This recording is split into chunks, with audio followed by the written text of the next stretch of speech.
Assalamualaikum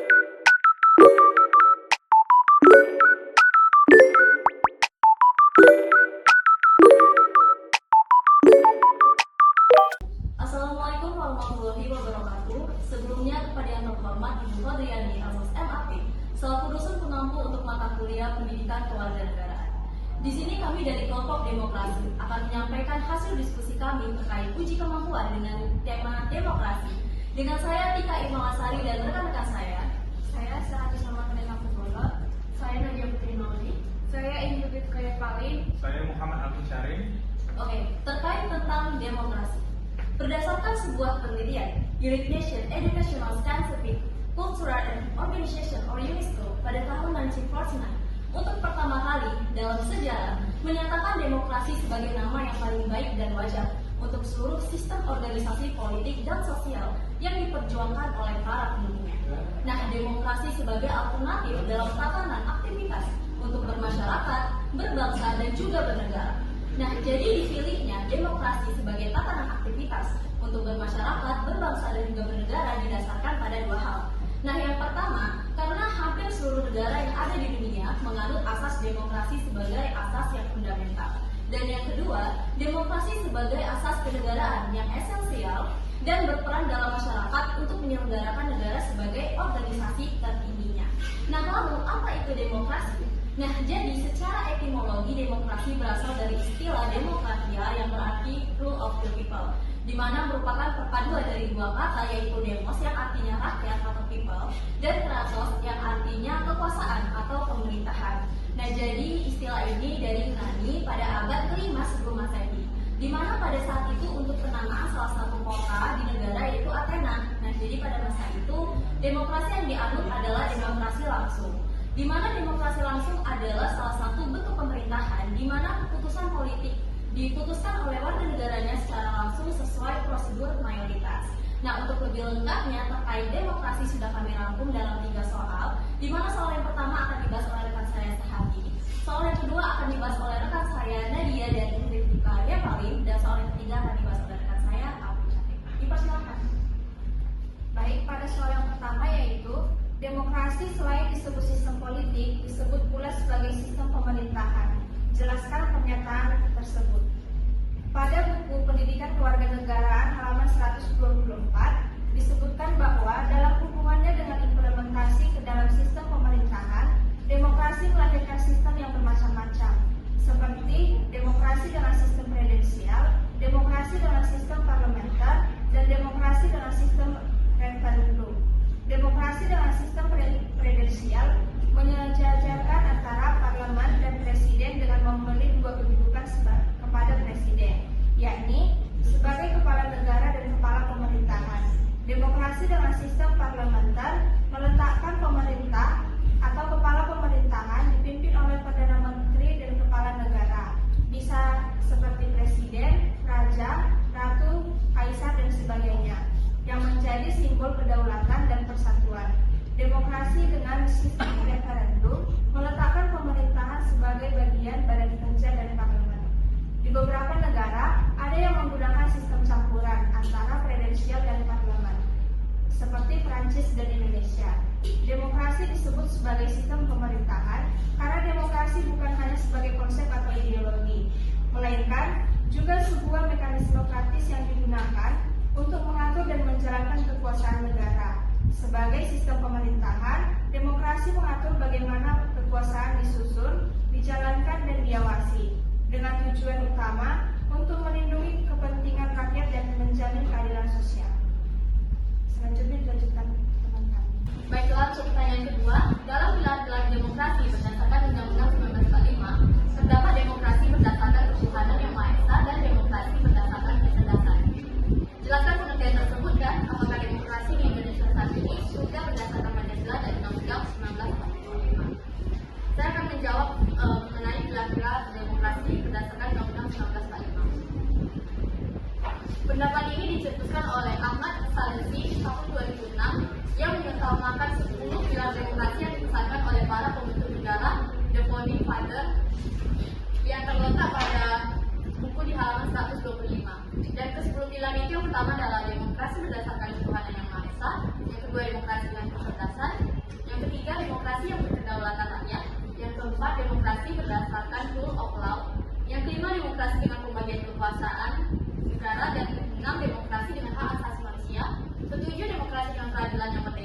yang ke-8 demokrasi dengan otonomi daerah, yang ke-9 demokrasi dengan kemakmuran, dan yang ke-10 adalah demokrasi dengan keadilan sosial.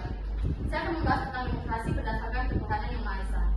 Esensinya adalah seluruh sistem serta perilaku dalam menyelenggarakan kenegaraan negeri haruslah tak asas, konsisten atau sesuai dengan nilai-nilai dan kaidah-kaidah dasar ketuhanan yang Maha Esa. Prinsip ini mengacu pada keyakinan bahwa negara Indonesia didirikan berdasarkan nilai-nilai agama dan kepercayaan terhadap Tuhan yang Maha Esa. Hal ini berarti bahwa sistem pemerintahan harus mencerminkan nilai-nilai etika dan moral yang bersumber dari ajaran agama, serta menghormati kebebasan beragama dan keberagaman spiritual masyarakat. Sedangkan demokrasi dengan kecerdasan, demokrasi harus dirancang dan dilaksanakan oleh segenap rakyat dengan pengertian-pengertiannya yang jelas, di mana rakyat sendiri turut terlibat langsung merumuskan substansinya, menguji coba websitenya, menilai dan menguji keabsahannya. Sebab Undang-Undang 1945 dan demokrasi bukanlah seumpama final produk yang tinggal mengkonsumsi saja, tetapi mengandung nilai-nilai dasar dan kaidah-kaidah untuk infrastruktur dan infrastruktur sistem kehidupan bernegara bangsa Indonesia. Nilai-nilai dan kaidah dasar ini membentukkan pengolahan secara seksama. Rujukan yang mengenai kehidupan bernegara dan berbangsa tidak dimaksudkan untuk dilakukan hanya sebagai dogmatisme saja, melainkan harus ditata dengan menggunakan akal budi dan akal pikiran yang sehat. Pengolahan itu harus dilakukan dengan cara yang tegas. Prinsip ini menekankan pentingnya pendidikan dan kecerdasan dalam pelaksanaan demokrasi. Demokrasi tidak hanya berarti keterlibatan rakyat dalam proses politik, tetapi juga memerlukan masyarakat terdidik dan cerdas agar dapat membuat keputusan yang bijaksana dan memahami hak serta kewajiban mereka dalam bernegara. Dan untuk penjelasan mengenai demokrasi di Indonesia saat ini sudah berdasarkan Pancasila dan Undang-Undang 1945 akan dilanjutkan oleh rekan saya. Oke, pada halaman 130 di situ membahas tentang demokrasi di Indonesia. Jadi demokrasi Indonesia ini sudah berdasarkan Pancasila dan Undang-Undang Dasar 1945. Karena demokrasi Indonesia itu dikatakan dengan demokrasi Pancasila, di mana prinsip-prinsip demokrasi itu berdasarkan dengan nilai-nilai Pancasila. Demokrasi Pancasila itu dapat diartikan yang pertama secara luas. Demokrasi Pancasila berarti kedaulatan rakyat yang berdasarkan pada nilai-nilai Pancasila sebagai pedoman penyelenggaraan maupun sebagai cita-cita. Yang kedua secara sempit, demokrasi Pancasila yaitu kedaulatan rakyat yang didasarkan menurut hikmat kebijaksanaan dalam permusyawaratan perwakilan. Kemudian demokrasi berdasarkan Undang-Undang Dasar 1945. Terutama pada setelah amandemen terdapat beberapa prinsip utama. Yang pertama seperti pemilihan umum secara langsung, kemudian sistem perwakilan, kemudian check and balance, dan yang terakhir yaitu kebebasan berpendapat. Hal ini merupakan implementasi dari demokrasi Indonesia berdasarkan Undang-Undang Dasar 1945. Kemudian akan dilanjutkan oleh rekan saya. Soal ketiga adalah Anda bandingkan pelaksanaan demokrasi di Indonesia pada masa Orde Lama, Orde Baru, dan Orde Reformasi dewasa ini. Manakah pelaksanaan demokrasi terbaik menurut Anda? Sebelum menjawab pertanyaan ini, saya akan memberikan gambaran singkat tentang periode demokrasi tersebut. Ada di halaman 131. Saya berikan aja gambaran singkatnya. Yang pertama adalah pada periode Orde Lama. Orde Lama itu dimulai di bawah kepemimpinan Presiden Soekarno pada tahun 1945 sampai 1965. Nah, pada periode ini dibagi sebagai dua fase. Yang pertama demokrasi parlementer dan demokrasi terpimpin. Demokrasi parlementer itu dimulai pada tahun 1945 sampai 1959. Indonesia awalnya mengadopsi sistem demokrasi parlementer yang artinya pada pemerintahannya itu dipimpin oleh Perdana Menteri yang dipilih oleh parlemen. Presiden hanya berperan sebagai simbol negara saja. Nah, selanjutnya demokrasi terpimpin. Karena ketidakstabilan demokrasi parlementer, Soekarno menerbitkan Dekret Presiden 5 Juli 1959 yang membubarkan parlemen dan kembali pada Undang-Undang 1945. Nah, dengan sistem ini Soekarno memiliki peran yang lebih besar, serta partai seperti partai militer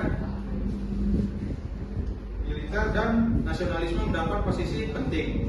Nah, kelebihan dari demokrasi yang ada di Orde Lama ini semangat nasionalisme. Karena pada saat awal kemerdekaan ini Soekarno berusaha menyatukan bangsa yang baru merdeka dengan visi yang kuat tentang anti kolonialisme dan anti imperialisme.